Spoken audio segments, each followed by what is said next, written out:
بسم الله الرحمن الرحیم. السلام علیک یا امین الله فی ارضه و حجته علی عباده. السلام علیک یا امیر المؤمنین.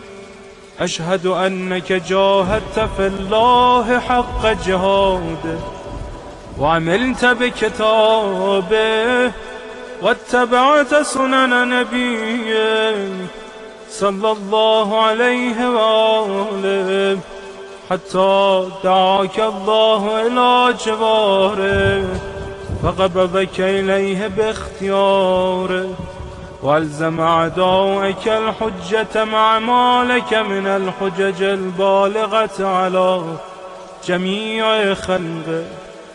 اللهم فاجعل نفسي مطمئنة بقدرك راضية بقضائك مولعة بذكرك ودعائك محبة لصفة أوليائك محبوبة في أرضك وسمائك صابرة على نزول بلائك شاكرة لفضائل نعمائك ذاكرة لثواب غالائك مشتاقة إلى فرحة لقائك متزودة التقوى ليوم جزائك مستنة بسنن أوليائك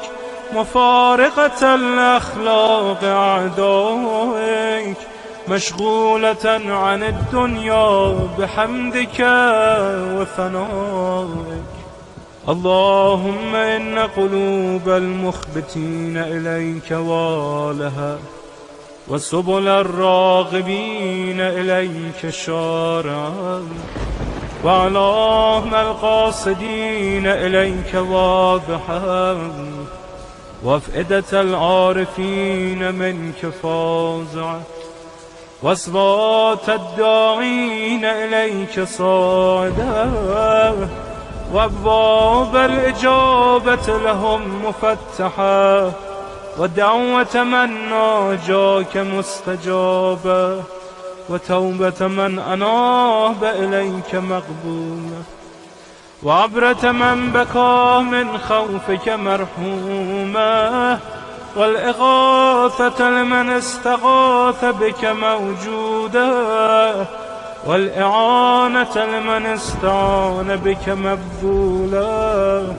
وعداتك لعبادك منجزة وزلل من استقالك مغالة وأعمال العاملين لديك محفوظة وارزاقك إلى الخلائق من لدنك نازلة وعوائد المزيد إليهم واصلة وذنوب المستغفرين مغفورة وحوائج خلقك عندك مغفية وجوائز السائلين عندك موفرة وعوائد المزيد متواترة وموائد المستطعمين معدة ومناهل الدماء مترعة. اللهم فاستجب دعائي واقبل ثنائي واجمع بيني وبين أوليائي بحق محمد وعلي وفاطمة والحسن والحسين إنك ولي نعمائي ومنتهى مناي وغاية رجائي في منقلبي ومثواي. أنت إلهي وسيدي ومولاي، اغفر لأوليائنا وكف عنا أعداءنا واشغلهم عن أبانا وأظهر كلمة الحق واجعلها العليا وأدحض كلمة الباطل واجعلها السفلى إنك على كل شيء قدير.